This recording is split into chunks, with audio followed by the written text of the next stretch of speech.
di rumah ya. Ada satu lagi pertanyaan bagus loh. Aku mau nanya sama Ustadz Syam.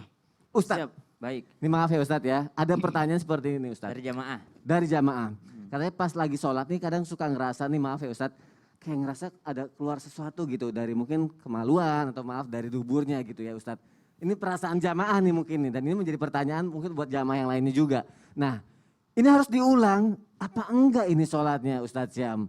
Kalau misalnya terjadi atau merasakan hal yang seperti itu. Siap. Mohon penjelasannya Ustadz Syam silakan. Bismillahirrahmanirrahim. Tapi guruku Ustadz Maulana, Habib Abdullah, Mas Soni, serta guru-guru kami yang dimuliakan Allah Subhanahu wa Ta'ala, serta para jamaah yang insya Allah sedang berusaha mencari kesempurnaan daripada gerakan-gerakan sholatnya. Karena urusan diterima, enggak diterima itu urusan Allah, tapi tugas kita untuk mencari yang namanya ilmu supaya sholat kita benar.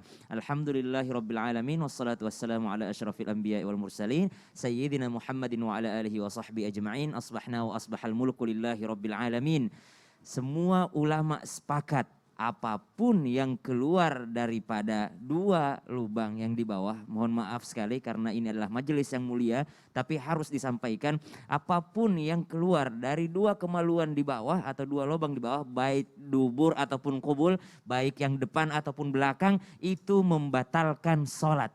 Jadi apapun yang keluar, baik bentuknya gas, maaf seperti buang angin, ataupun bentuknya cair seperti buang air kecil, ataupun bentuknya yakni hadas kecil ataupun hadas besar.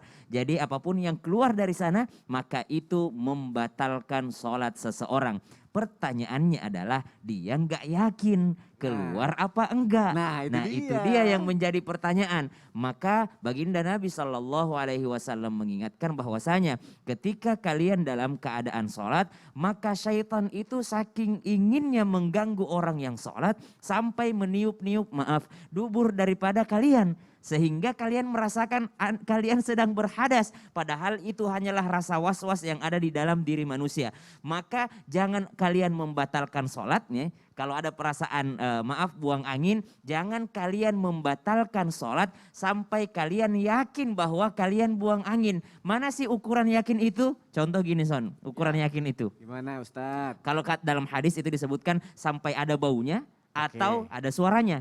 Kalau enggak ada suaranya ada baunya. Kalau enggak ada baunya ada suaranya biasanya. Tapi kan enggak bisa juga kita pastiin kan. Iya. Ya, begini aja ukuran yakin itu.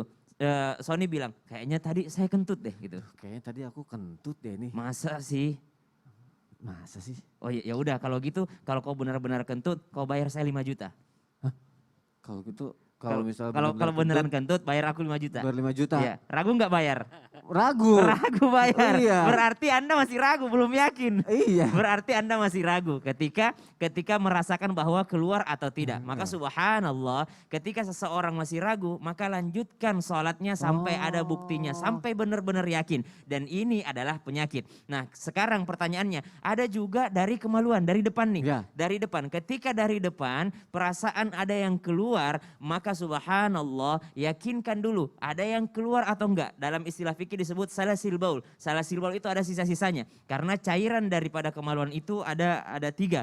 Mani, madhi, dan wadi. Mani adalah ketika seseorang berhubungan, kemudian madhi adalah ketika seseorang syahwat, dan wadi itu biasanya keluar daripada sisa-sisa air kencing, daripada sisa-sisa baulnya.